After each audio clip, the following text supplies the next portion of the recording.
Hi, this is Anita, and this video is going to show you how, using the free online photo editing tool canva.com, how you can make an image like the one on the screen at the moment. You can use Canva to create images like the one you see in front of you, plus images with photos in the background, different types of elements and add-ons within the photograph. You can have half a photo, half plain background, and the options are actually very versatile.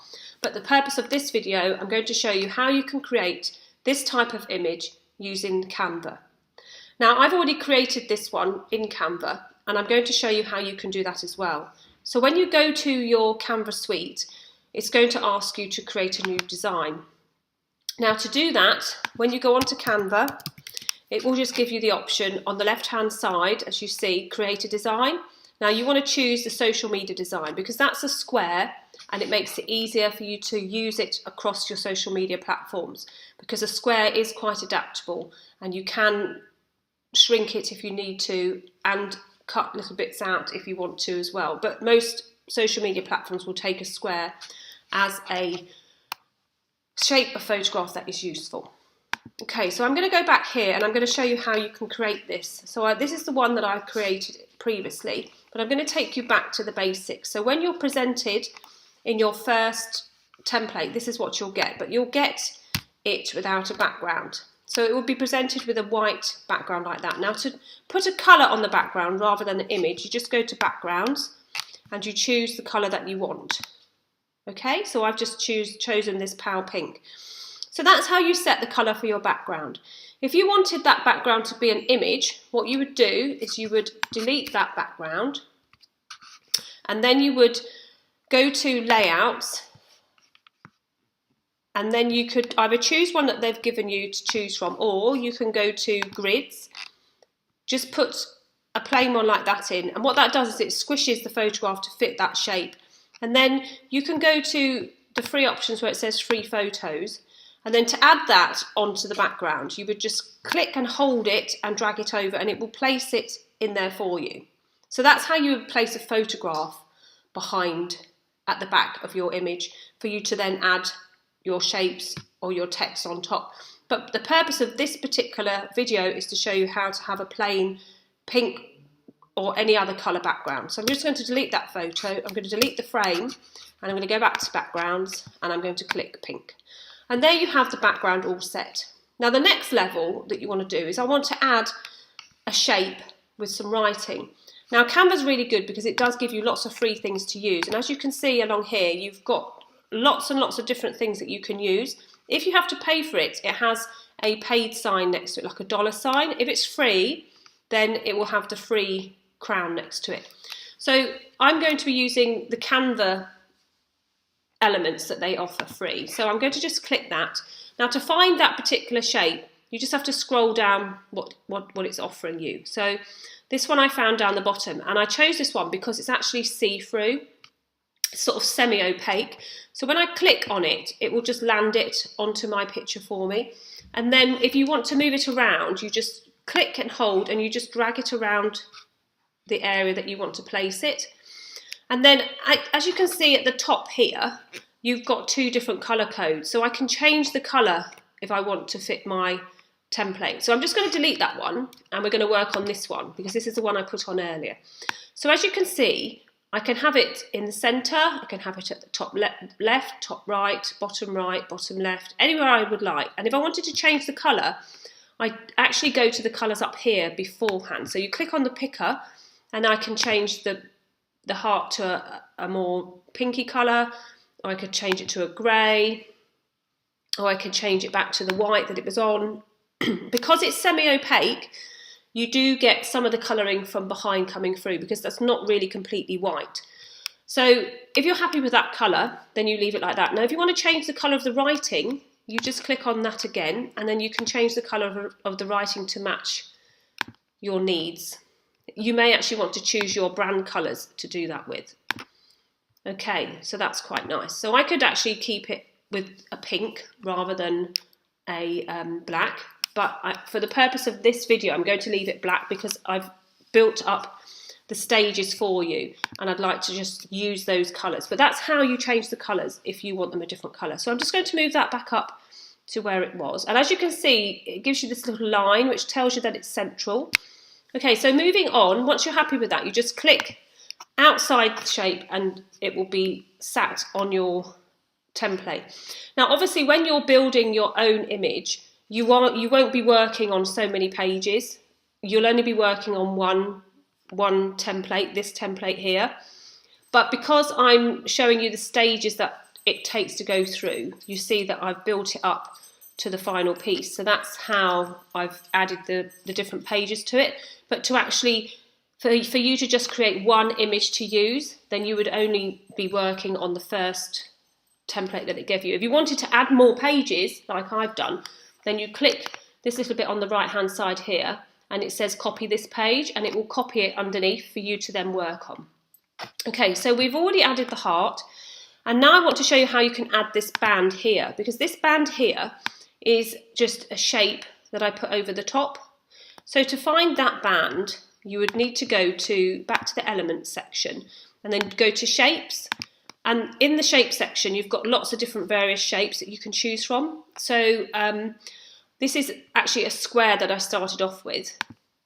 And what I did is I made it into a rectangle, as you can see, like so. So if I put this over the top of the one that I've already got, just to show you that you just, to actually resize it, you have to click on the thing, keep your button down and use your finger or your mouse to make the actual shape wider. So you do that. Once you're happy that it's as big as you want, you can then change the colour. So if I wanted the colour to match my heart, I would put it to white. And then what I want to do is I want to make it look as transparent as the heart, like I have done in this picture underneath. So what I'd do is I'd go up here where it says like transparency, and I would reduce the transparency of my shape to match the heart. Now, because I've put one on top of the other, you won't see it as well. So if I moved it up a little bit, you see how that I've changed the transparency? So I want to match what I had, so I just need to go up a little bit. It needs to be a little bit more solid. So I think it's about 75. Okay, so once you're happy with that, you just click outside. I'm just going to delete that. So I'm happy with this colour now. Okay, so once you're happy with the colour, then this is how your image will look. And then you go to add the text on top. So to find the different texts that you could use, you go to the text box here. Now there's 3 ready headers, like header 1, the subheader might be sort of header 3 and 4, and then a little bit of body text would be the paragraph if you're used to using a format like that. Or you can go through all of the options that they have, the different layouts of how it's all written. So this one here is a bit similar to this. I did make this a little while ago, so they may have moved some of the things around, but you just choose which one that you like the look of. Okay, so say like if I was to get this one, because this is quite nice, it's got more of a rounded text, you click on it, and what it does is it lands it onto your template for you. So if I want to replicate this wording here, I'm going to just delete this wording, and I'm going to use this wording instead. So I'm going to make sure it's central. Now, to change this writing, I have to either double click, or I can just hold it here, press the shift key, and then you move the cursor along to highlight the words, the letters that you want to do. Or you can just click at the beginning, hold it like you would your mouse, and drag it across. So those are the 3 options that you can do. So then you just delete the writing and you write in what you want to write in. So I can't remember what I was going to write now. It was like, oh, I know. So it was Canva tip of, and then you press return the week. Okay, so actually I'm going to put Canva tip video. Okay, so that's what I'm going to do. Now, to change the size of this font, you go up to here and you can just alter the size however big, however small you want it. Okay, and then if you want to change the text colour, again, you click on the text colour button and you see that you can change the colour of the text. Okay, so I'm going to pop it back to black.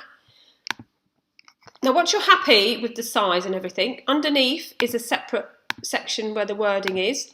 So then you just have to double click that and change it to your whatever you want. So I'm going to put my name of my company.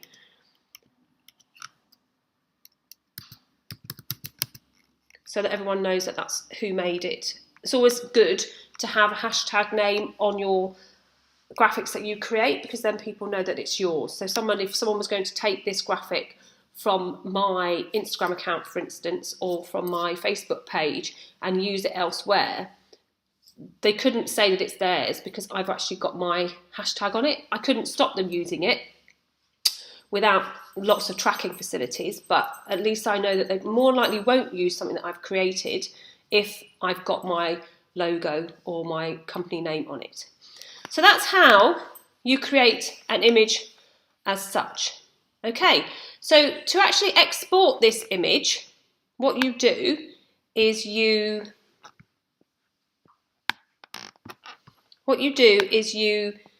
actually click download, and then it gives you the options to download.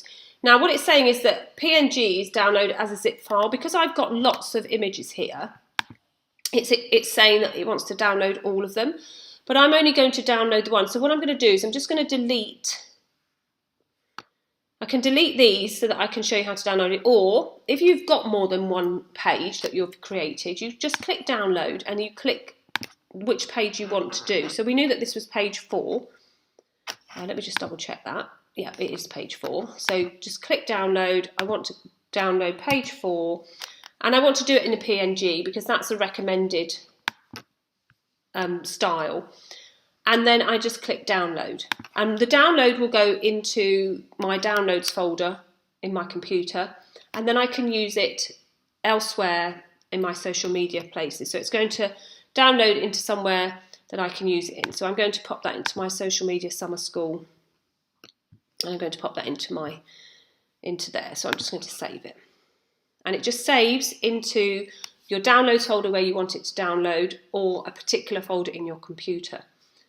So that's how you create an image using Canva from a blank template. So I hope you found this video useful, and I look forward to showing you some more tips in my next video.